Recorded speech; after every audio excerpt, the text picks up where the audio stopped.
Tú puedes ser gestor de cambio. Tú puedes ayudar al planeta. Tú puedes escuchar tu nuevo ADN. Cada día a las 17 horas, Andrea Obaid te invita a descubrirlo por la 91.7 en el dial y ADN.cl.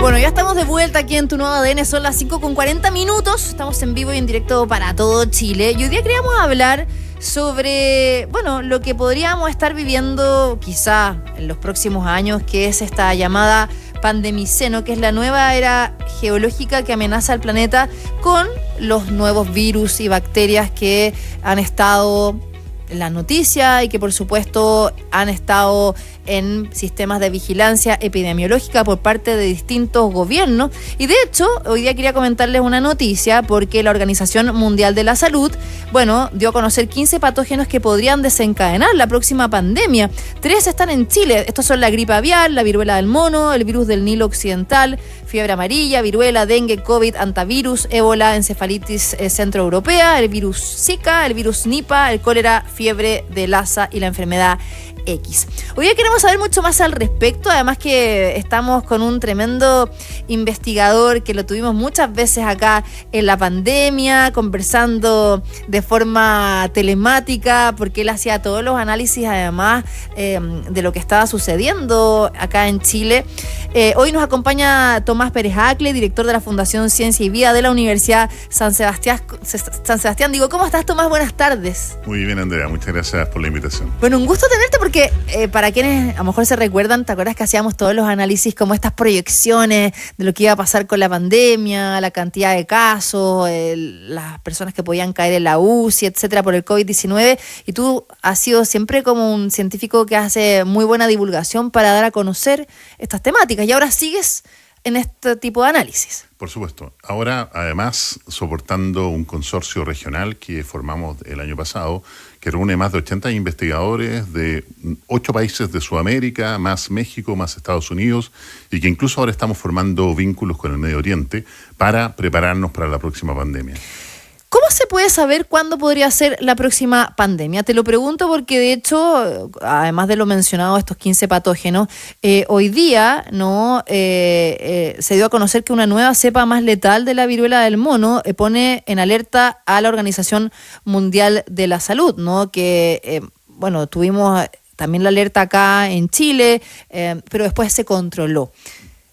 ¿Cómo se puede, de alguna forma, disparar un virus o una bacteria que termine contagiando a la población mundial? A propósito de eso, tenemos que hablar del pandemiceno, que está en la introducción que tuviste, ¿no? Y ¿a qué nos referimos con el pandemiceno? Nos referimos a la situación actual en la cual el ser humano ha invadido prácticamente todos los ambientes. Nos comemos todo lo que repta, nada, salta, se arrastra y vuela. Y por lo tanto, el ser humano ha roto los límites de lo que significa el mundo animal, el mundo natural y el mundo de los seres humanos. Hoy día estamos completamente entremezclados. No solo eso, sino que además depredamos todos los ambientes naturales, con la minería extractiva, con la superforestación, con el cultivo de los animales en masa, etcétera. Por lo tanto, este nuevo escenario, sobre todo que además impacta fuertemente en el ámbito del cambio climático, lo que ha hecho es que cada vez son más frecuentes las pandemias. Y por eso se refieren los investigadores a nivel mundial a este pandemiceno, la era en la cual nos vamos a estar constantemente contagiando de nuevos agentes patógenos y nuevos virus que circulan a lo largo del mundo. Pero Tomás, estamos supuestamente viviendo el antropoceno, ¿no? El antropoceno que significa, el ser humano como el centro de esta era geológica. O sea, ¿estamos ahora como emigrando hacia el pandemiceno o es algo paralelo? No, es parte del antropoceno. De hecho, si no existe el antropoceno, no existe el pandemiceno, porque depende de que el ser humano está invadiendo los diversos ambientes. Pensemos, por ejemplo, en los hielos eternos que están en Siberia, ¿no? Uh-huh. El permafrost, que hoy día ya no es tan perma, sino que se está derritiendo. Sí. A propósito del derretimiento del permafrost, los científicos están encontrando nuevos virus y nuevas bacterias que han estado congelados durante millones de años. ¿Quién sabe si la próxima pandemia también emerge de ahí, ¿no? Y sobre esa pregunta que te hacía, ¿cómo saber cuándo va a ser la próxima pandemia? ¿Cómo saber cuál va a ser el virus o la bacteria que va a predominar? Y qué pasó con el SARS-CoV-2, ¿no? Que todavía, está la discusión de cómo se originó, supuestamente en los mercados de China, ¿no? Con el pangolín o otros animales que se hizo este contagio zoonótico, ¿no? O sea, desde el animal al ser humano, pero también están estas teorías, ¿no? De que salió de un laboratorio de Wuhan. O sea, ¿cómo sabemos? ¿Cómo lo controlamos? Primero, reconocer que en general los virus existen donde haya vida. Incluso imagínate que tuviéramos una vara mágica e hiciéramos desaparecer los virus del mundo, probablemente la evolución se pararía. Dejaríamos de evolucionar como seres vivos. Porque los virus son parte integral de lo que conocemos como vida en el planeta Tierra. Forman parte de la deriva evolutiva, de lo que nos hace evolucionar, entre otros aspectos, ¿no? Por lo tanto, si reconocemos esa realidad, es altamente probable que nuevos virus que contagian animales, sobre todo en este íntimo contacto que sea entre los seres humanos y los animales, estén traspasándose por episodios zoonóticos, como tú te refieres, entre los animales y los seres humanos. De ahí vino el virus de Wuhan, pero no es el primero. Si no, por ejemplo, podríamos ir a la influenza porcina. Sí, o aviar también. O la influenza aviar. Vamos a la influenza porcina, que es un poco más reciente, más o menos del año 2005 en México, que aparece la influenza porcina. En realidad lo que ocurrió es que granjas de cerdos se contagiaron con influenza aviar. Y los cerdos tienen una particularidad que se parecen mucho a nosotros, lo cual nos dice algo por ahí, ¿cierto? Mucho a nosotros, respecto a nuestros sistemas fisiológicos. Nuestros pulmones, nuestro sistema respiratorio se parece bastante. Por lo tanto, los cerdos se pueden contagiar de virus humanos y virus de aves. Y así ocurre que estos cerdos se contagian de virus humanos y virus de aves y emerge esta nueva pandemia que fue la gripe porcina, aunque era influenza aviar. Por lo tanto, constantemente estamos enfrentándonos a esta situación de que virus provienen de los animales y nos contagiamos de ellos. Claro, pero la mayoría de los casos de estos últimos virus que han habido, como por ejemplo la viruela del mono, ¿no? Estos casos de gripe aviar, que fueron principalmente contagios entre animales, se controlan, ¿no? Están estas vigilancias epidemiológicas, son alertas que además se instalan a niveles gubernamentales, se hacen un montón de procedimientos para que no se siga propagando el contagio. ¿Por qué podría entonces provocarse una nueva pandemia? Yo creo que quizás no estábamos preparados para lo que pasó con el SARS-CoV-2, aunque habíamos tenido varias pandemias previas. ¿Qué crees tú que puede pasar? Bueno, lo que está pasando hoy es que ya tenemos nuevas pandemias que están circulando a lo largo del mundo. Tú mencionaste algunas a la introducción.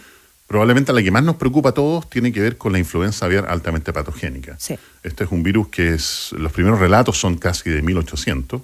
En más o menos el año 97 ocurre el primer caso de contagio de un ser humano. Esto es en Hong Kong. Y de ahí en adelante han ocurrido alrededor de 950 casos a lo largo del mundo. Lo terrible, lo más preocupante, es que estos son casos zoonóticos que vienen desde aves principalmente. Más o menos la mitad de los casos infectados ha muerto, ha fallecido. Una letalidad por caso muy superior a la de COVID-19. COVID-19 era del 2.5, 3% al principio, hoy día es menos del 1%, y estamos hablando de una letalidad del 50 al 60%. Esto empieza a ponerse dramático en 2020 cuando el virus se dispersa por el mundo, se contagian millones de animales a lo largo de todo el mundo, a no solo a aves, mamíferos, terrestres y acuáticos, y la situación se vuelve realmente color hormiga, ¿cierto? Ahora, en marzo de este año, cuando se contagian por primera vez ganados lecheros en Estados Unidos, y hoy día, que es un dato muy importante, más del 25% de todos los productos lácteos en Estados Unidos tiene el resto del virus de la influenza aviar. No tenía idea de eso. O sea, lo que consumimos tiene parte del virus si es que llega acá a Chile. Podría ser, pero la buena noticia es que la pasteurización, claro. Y si comemos, por ejemplo, si nos gusta el asado y comemos carnes americanas, que son re buenas por lo demás, hay que cocerlas muy bien para evitar cualquier tipo de contagio. Por lo tanto, por el minuto el consumo de productos lácteos es seguro mientras esté pasteurizado. Ahora, hablando de esta viruela del mono, ¿no? Que es una cepa más letal y que la Organización Mundial de la Salud está poniendo ojo ahí, ¿por qué podría convertirse en una próxima pandemia? Bueno, la definición de pandemia es cuando tenemos un agente patógeno que se escapa del control de un cierto lugar, emerge habitualmente en un cierto lugar y se expande geográficamente, primero en distintas ciudades del país, después en los países vecinos, en el continente y después escapa y se expande a lo largo de todo el mundo. Ahí tenemos una pandemia. Por la globalización y sobre todo los viajes en avión, ¿no? Así es. Hay que recordar que estos agentes patógenos tienen un periodo de incubación. Una persona podría contagiarse de la viruela del mono, que no está fácil contagiarse, eso es muy importante. En general, depende mucho del nivel del sistema inmune. En general, las personas que tienen sistema inmune... Era por contacto íntimo, recordemos, la viruela del mono, y sobre todo no tacto entre la piel y por intercambio fluido. Exactamente, sí, también tenía que ver con las relaciones sexuales. Claro, por lo tanto es difícil contagiarse, ¿no? Pero el problema está en que una vez que una persona se contagia y si tiene su sistema inmune comprometido, puede derivar en una enfermedad grave. Y por eso la OMS está estudiando declararla una emergencia de salud pública internacional. Pero Tomás, ¿por qué los virus y también las bacterias, bueno, las bacterias tenemos, por supuesto, los argumentos, tiene que ver con la resistencia a los antibióticos, pero ¿por qué se van tornando cada vez más resistentes? Van mutando, van apareciendo distintas variantes, ¿no? Nuevas cepas que hacen que hayan menos posibilidad de tener tratamiento. Ahora, eso es un tema, pero por otra parte también la medicina avanza muy rápidamente y lo vimos con el caso del COVID-19, tú que además haces investigación de primera línea. Si bien podemos tener estas nuevas pandemias, pero también pueden tener rápidamente una cura o una vacuna. Entonces tenemos como esa polaridad, por decirlo, ¿no? Sí. ¿Por qué están cada vez más resistentes o son nuevas y por otra parte igual la medicina avanza rápido? Sí, es cierto, la medicina avanza rápido, sin embargo la capacidad de mutación de los virus habitualmente nos va ganando. Es por eso que, por ejemplo, todos los años tenemos que vacunarnos contra la influenza. Me refiero a la influenza estacional, porque los virus están mutando. Claro. Entre más mutan, más distintos son cada vez más distintos, por lo tanto las vacunas que nos pusimos un año no sirven para el año siguiente. ¿Por qué mutan tanto? Porque están dispersos por la población y cada persona tiene miles de millones de virus. Imagínate ahora cientos o millones de personas con miles de millones de virus, las combinaciones son enormes. Eso por un lado. Por otro lado, aunque la medicina va avanzando rápidamente, en los últimos 10 años solo hemos sido capaces de descubrir un nuevo antibiótico, y eso es muy importante. El descubrimiento de los antibióticos básicamente está parado. Ya no somos capaces de descubrir nuevos antibióticos, sin embargo tenemos cada vez bacterias más resistentes. Esa es la pandemia final. No estoy hablando de la enfermedad X. La enfermedad X es una potencial pandemia que se dispersa por el mundo y hay que estar preparado para eso. Me refiero a la pandemia final, aquella pandemia que tiene que ver con la resistencia antibiótica que nos va a llevar de vuelta a la Edad Media. Ya, pero si estamos hablando que acá hay 15 patógenos que podrían provocar una nueva pandemia, o sea, ¿la ciencia ya está trabajando en la cura para esos?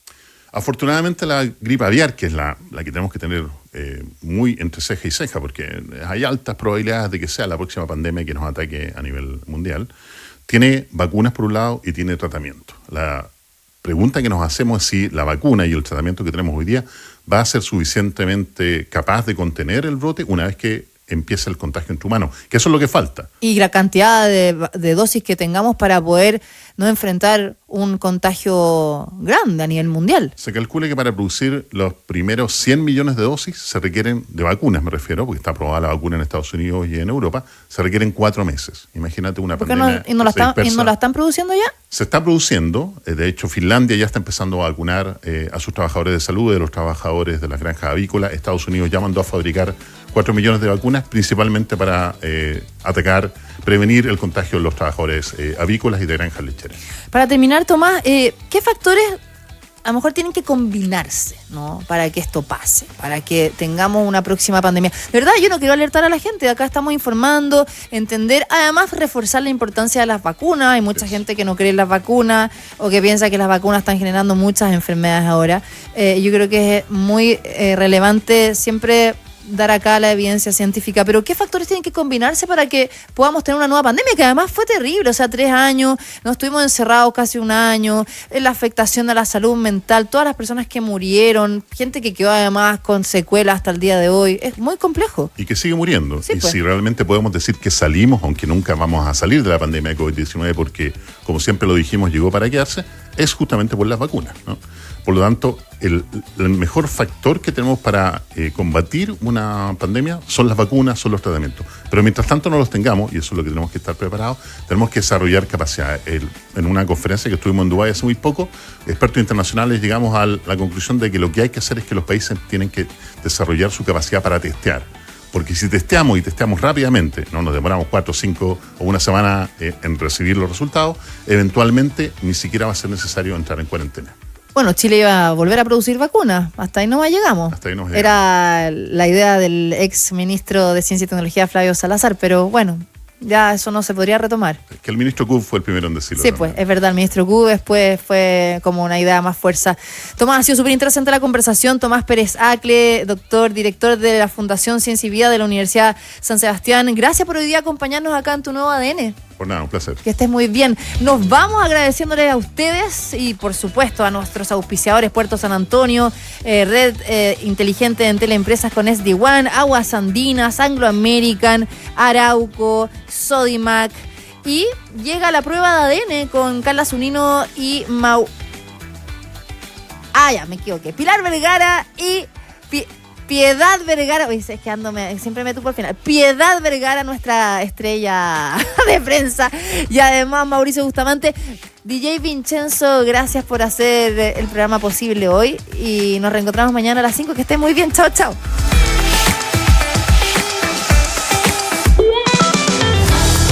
Puerto San Antonio, el puerto de Chile, el puerto de todos. Sodimac. Cuidemos la casa de todos. Conoce lo bueno de ser